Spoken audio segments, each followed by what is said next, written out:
Hi guys, just going to run through today with our new HiAce roof conversion for the long wheelbase model. There's a long wheelbase and a super long wheelbase, two different types. This is just for long wheelbase. We will do the super long wheelbase in the future, well probably the next 6 months or so. It does come with probably the benefits over a Troopy is it has a lot larger mattress. It's about 200 millimeters wider, so it's 1450 as opposed to 1250 in a Troopy, just for those comparing the two. Because that seems to be the common question at the moment. Like, what do we get? Do we get a Troopy or do we get a HiAce? So just a ballpark figures, four-wheel drive HiAce, you're looking about sort of $15,000 more than a Troopy to have it twin locked, snorkel, the lift, larger tyres are a bit extra. But in terms of sort of apples for apples, you're looking at that little bit more extra in cost. You do get a wider vehicle, but you get the same length. So footprint, car parking and stuff like that, it's pretty much the same. But you've just got so much more interior space. That's the benefit, the reason behind this whole concept. Not to mention IFS in the front, so it's a lot more comfortable. And the steering lock is incredible as well. So if you've driven a 70 series before, you'll know the steering lock is horrendous, especially if you live in the city. IFS vehicle, it's just like driving a normal SUV. Just want to talk about the turning circle. So we're simulating like a real life example of when you just want to do as tight a turn as possible. We're going to see the comparison between the two. That's the Troopy done. Let's jump in the HiAce. Oh shit, I should have moved the Troopy out the way. Am I going to make that? No way. What? So there's no bonnet on this thing. That's incredible. I knew it would be better because I've been driving it around, so I know it's better. But I was extremely surprised that it would turn inside a Troopy turning circle. That's pretty phenomenal. A couple of quick stats about the roof conversions itself. Adds about 150 mil of height to the vehicle. You can put a roof rack on the top of it. I don't know if you can see it from there, but Ben from Explore Oz has made a roof rack for our Troopy conversion, and we've just replicated it for the HiAce and for the 76. So that's obviously an add-on you can purchase if you like. Otherwise, you can just glue solar panels straight to the roof if you want to go down that road. So we'll just jump inside now and have a look in the interior of the roof conversion before we pop the roof. Mentioned a little bit about the setup that we're doing as well. So come on over and have a look.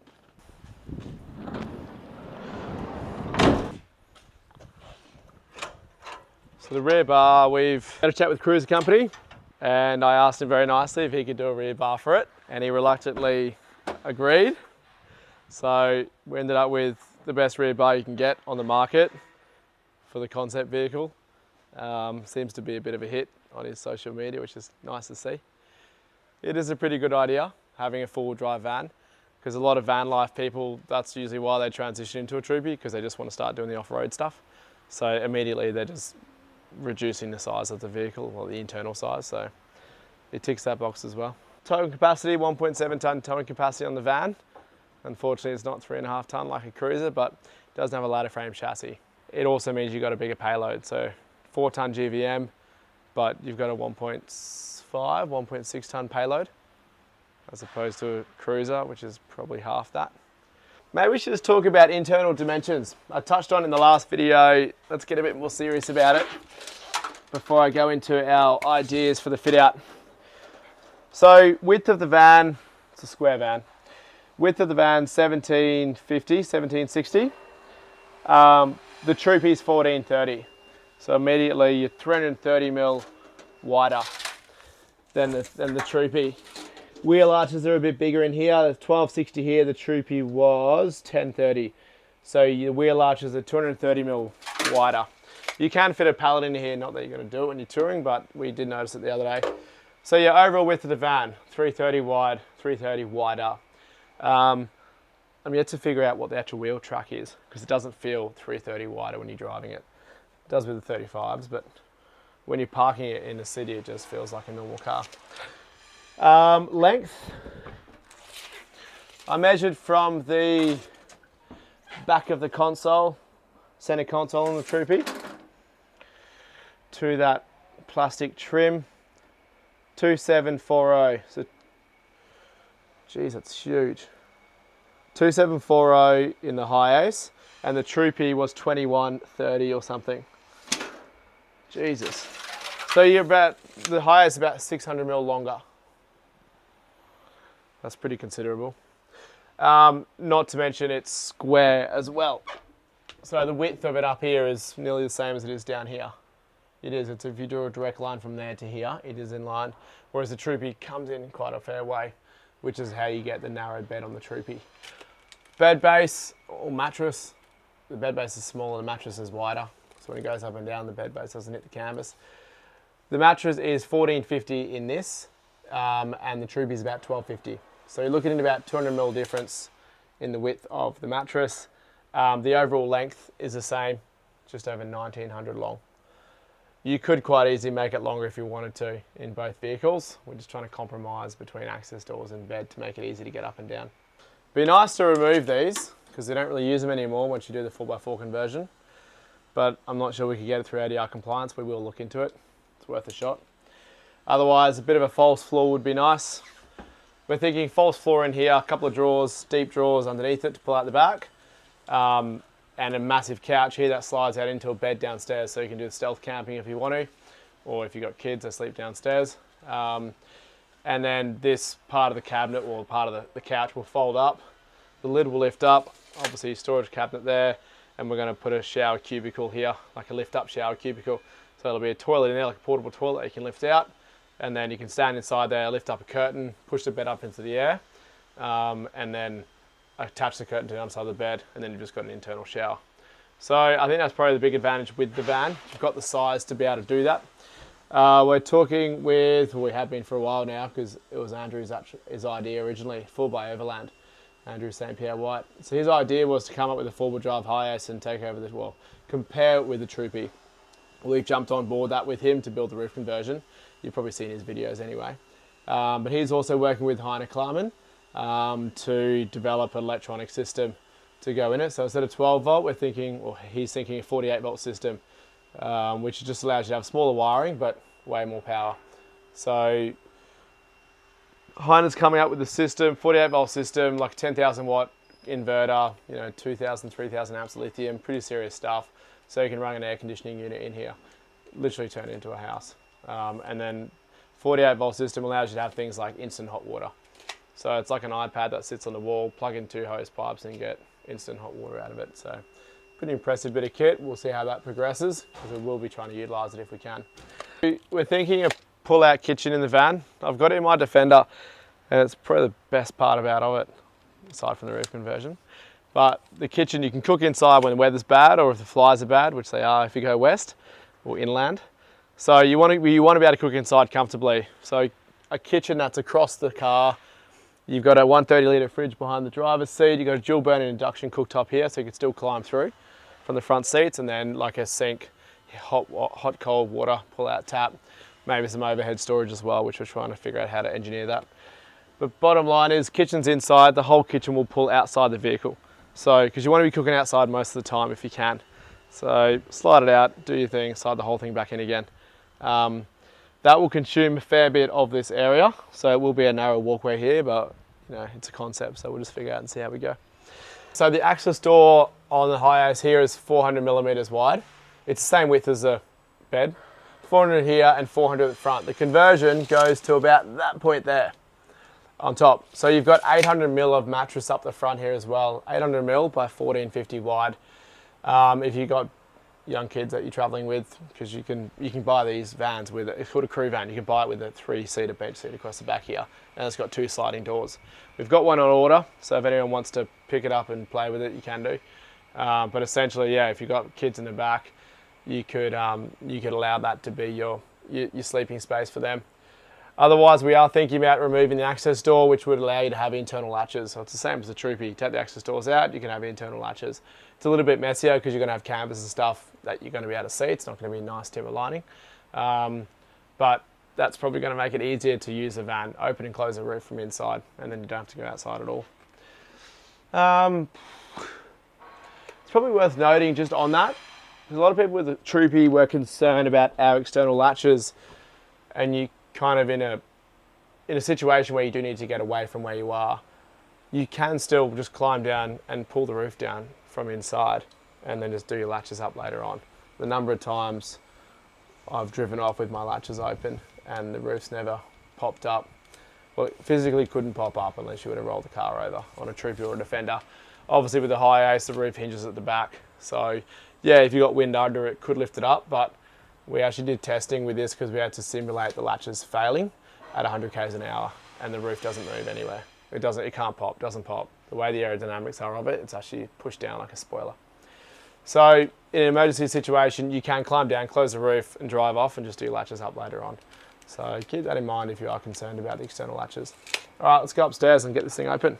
Okay, so the latch, you just open the door, stand on here, just undo it. Same goes to the other side. Climb through here or just climb around. At the moment, I'm just using the center console to climb up. But when you build your interior fit out, you obviously just incorporate that into it like you do with the Troopy. Access door cushions, which are the same as the bed. They're all memory foam as well, so it's super comfy. So I got two of these, 400 by 1450. Gives you 800 mil at the front. And then you got your 1900 bed. Jeez, it's massive, isn't it? You get lost in it for you. So, well, I guess I don't need the tape because that's what it is. 2.7 meters of bed by 1450. So you can definitely sleep a small family up here. The timber lining, you probably noticed downstairs as well. That's obviously additional extra. Kind of like the Troopies, it's a premium model feature. The premium model in this will come with electric struts. So the standard model will be just gas struts and you push it up yourself. We're currently using just a pole that pushes on the ceiling through the gap in the access doors here. So that pushes the roof conversion up at the moment. But in the premium, it'll have electric struts, so you just push a button and the whole thing will go up and come down. So much more controlled, much easier.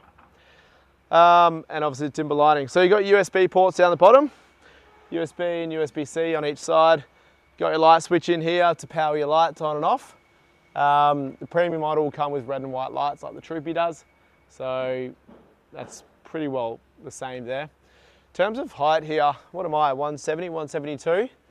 You know, and I can just touch the top of that tent. Oh yeah, awnings. Okay, the zip here is just like the Troopy tent. You can zip your awnings on and off. So it'll be one main awning with the standard model and then side awnings for the premium model. So the awnings will come out like the new Troopy awning is, and the 76 awning has it already, where the awning covers the entire tent. So all three windows completely open in the rain and not a problem. So the awning comes right out to about here. It's huge. It's almost like a 270 awning on a car. First impressions on this, same as the Troopy conversion when I first released that. We first released it. Actually, no, it was me back then, just by myself. It does go, as you can see, quite tall, and people are concerned about wind resistance on it. Because the roof conversion is so wide, the hinge points are right at the very edge. It is extremely stable. Like I've driven down the street at 70 k's an hour swerving and you get body roll, but this thing just doesn't move, it just stays fixed to the car. So we're quite confident with the strength of the conversion to withstand the wind and not be an issue. It is still made out of 4mm aluminium like the Troopy conversion is, and it has got strengthening gussets welded where it needs it, because we have done our like sort of global and buckling and torsion resistance on the frame to see where the weak points are, and we've welded in gussets to assist that. The roof rack, while I'm here, Explore Oz, I think I mentioned it before, he made one for the Troopy, so we got together and made one for the HiAce as well. It's a fantastic bit of kit. Again, you can put as many crossbars as you want, or as little crossbars. Oh, solar input, same as the Troopy, solar input, auxiliary power outlet. I don't think you need more than that, but if you do, let us know. We'll probably include some sort of Starlink on there as well. How high can I go? Geez, you can tell the strength in it because it doesn't, the roof conversion is not flexing, it's just like the whole car's rocking. Far out, that's incredible. So what am I, 70, 75 kilos rolling around at the top. Underbody fuel tanks, underbody water tanks. Give you a bit of an upgrade on the update on the progress. All right, should we climb under? We'll have a little look. Got a big diff in front of me. This is a Hilux diff, by the way, with a Hilux diff lock. For those with just a 2-wheel drive HiAce that still want to go off-road, just throw a diff lock in it and a 2-inch suspension lift, and you can go on the beach, because you don't really need forward drive for the beach, you just need ground clearance and soft tyres. Didn't hear that from me though. Rear tank in the back, we've taken the spare wheel out, as you know. we reckon we can get about 100, our basic, we've done 3D scans of the whole underside, we've done some simple modelling. We're looking at about 130, 140 litres of fuel as it is. If we shuffle the exhaust pipe over, push that over, you probably get another 20 litres in the side here, and then we're putting a 55 litre tank above the axle, because bump stops only go up, well, there's a 50 mil clearance there and they compress about 20, 30 mil. So this diff doesn't come up that high, which means we're thinking 55 litre, 60 litre tank roughly above the top here for the four-wheel drive converted vehicles, because we're trying to make the tanks modular. So if you don't do the 4x4 conversion, so you just go and buy a 50 grand HiAce and you still want to go touring, you can jack it up 2 inches from Ironman and then put a rear diff lock in it, put some bigger tyres on it, and away you go. And then you've just saved yourself 50, 60K with a 4x4 conversion. So, well, you don't get your GVM increase, but so you're giving off 400 or 500 kilos of payload there. Hope that makes sense. But point of the story was, if you do the big lift at the back with a 4x4 conversion, go and throw yourself 50 or 60 litre tank at the top here. But if you just put a rear bar on a normal two-wheel drive, you can still put your 130, 140 litre tank at the back here. If you keep a two-wheel drive, I'm pretty sure Long Range Automotive or Brown Davies, one of these companies, I think both they do, but they put their tanks, they replace the factory tank. Oh my God, what is it? It's like 110 or 120 litre tank replacement goes in there, because there's no transfer case on obviously the two-wheel drive, so you get a fair bit of room up there to put a bigger tank in. Don't know if you want me to move, but there's another tank that we're going to put under the driver's sill. We're looking at about 130, 140 litres for that tank as well. So all up, we're looking at jerry cans as well, 40 litres in the back there. I think it's about 300 to 350 litres extra of liquid. The tanks we're making can either be, they're food grades, and you can put fuel in them as well, for the technical term, but you can put diesel in them or you can put water in them. So you got 300 to 350 litres of extra fuel or water capacity, whatever you want to make of it, to go underneath the vehicle, which is pretty substantial for touring. Hope that makes sense. Maybe show you the front diff and give you a bit of a chat about that ground clearance that we added, which has been phenomenal off-road. So maybe we'll move to the front and have a quick chat about that before I let you go. So we're gonna measure the diff clearance. We're trying to do apples to apples, 35-inch tyres on both vehicles, the Troopy and the HiAce. These are a 315 70-17. We've got a 315 75-16, but overall roughly 35-inch tyre. So we'll check the pumpkin clearance on this one. Okay, so we're looking at 285 millimeters from the floor to the underside of the pumpkin. The radius arms are definitely lower at that kink point, but we'll ignore that. All right, so HiAce, same size wheel, same brand of wheel, tyre, wheel, tyre. Okay, what are we looking at? Well, it's straight across. Oh, no way. 300 millimeters. Wow, so you've got 15 mil clearance, extra clearance with the HiAce. So it's more than a Troopy. Geez, I didn't think that would happen. So just to clarify all of that, we've got 15 mil of extra diff clearance, cradle clearance we'll call it, but it's essentially a diff on this. Same size tyres. All we have done though, we have put in stiffer springs. So it's from Ironman, it's a 45 millimeter suspension lift, they call it. It's definitely not 45 millimeters, it's just a stiffer spring. And the spring, I've got some photographs of it, the spring's only about 20 mil taller. It's just a harder compression. I thought it might be too hard because we're not even loaded up in there yet, but I haven't noticed a difference at all driving around. So not only does it sort of, well, of course, bring it up, it levels the vehicle out a bit because it does sit a bit nose down when you get it back from bus 4x4. So the rear springs are still factory springs with a 4x4 lift, the bus 4x4 lift in it. Ironman also do a rear 2-inch spring lift as well, which is probably just the same thing, just a stiffer spring. So when we put the load in the back, we'll find out if we're going to need that, but I don't think we will because it's pretty solid as it is. I think that's about it. You can see here we've got a little bit of poke happening, so we're borderline legal, but nothing like a bit of garden edge trimming can't fix for now until we sort of start making our own flares if we do go down that track. We are talking with FRP who make the flares for the 70 series. They make a really nice flare. We're talking with them at the moment to try and make some flares for this. So we'll see whether that eventuates, but For now, we'll be just garden edging. No different to J-Max, and it's a 45 grand conversion, so I'm sure we can get away with it for now. Just while I'm here, Ollie didn't get a chance to, Ollie owns a cruise company in Melbourne, didn't get a chance to make the front bar for this while he had it. We had to get it back up here for the Brisbane show.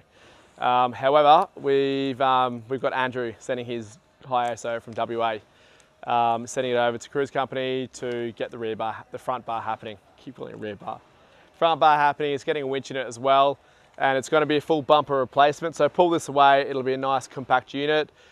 It'll probably have the additional extra if you want to have hoops to cover your lights, but I think a face shield is enough as it is. So that's coming fairly shortly, and I believe he's doing side steps as well for it, because you do need something to help you get up and down. It's pretty tall. Side awnings, like vehicle mount awning, give you some shade on the side here. 270 awning doesn't really work because, I don't know if you can see from there, but the rear door kicks up quite high. So for a 270 to clear it, the 270 would have to sit like up here, which is pretty pointless when you're driving along. So we're thinking of, we're trying to find a company who either makes one or will make one, or maybe we might even just do it. An awning that does that. So it pivots both ways, 180mm both ways, and then you just utilize the whole side of the car. Or maybe even, one customer's asked if we can come with like electric caravan awning, where you just press your button and the whole awning comes out. And then you can put the stays in if it's windy. So there's an option there for that. Either way, it bolts onto these 6mm brackets, which we bolt to the vehicle. We've got them for the front and the back, well, that's the front and the back corner as well. So that's a perfect place to bolt anything to it. It's 6mm of alley, you're not gonna pull that off. Rear door, come over for a sec. I just want to show you something with the rear door. The addition for a rear door curtain. So it's just a simple bit of canvas that we're producing, and it just buttons up and clips to the underside, rolls up like a window does, and then velcros to the underside of the door, and then you just undo your your velcro tabs, and it drops down. So it's kind of like an annex, because if you think about it, like that rear door goes to here, like that's quite a serious bit of space, especially if it's floor space. So if you're camped up for a couple of days, you're going to open your boot at some point. Just drop the canvas down and put 2 pegs in if you want to, or just let it sit there. Just gives you a bit more extra space. So simple add-on, won't be an effective, it won't be a costly addition, but just something that you can consider for a bit of extra space here.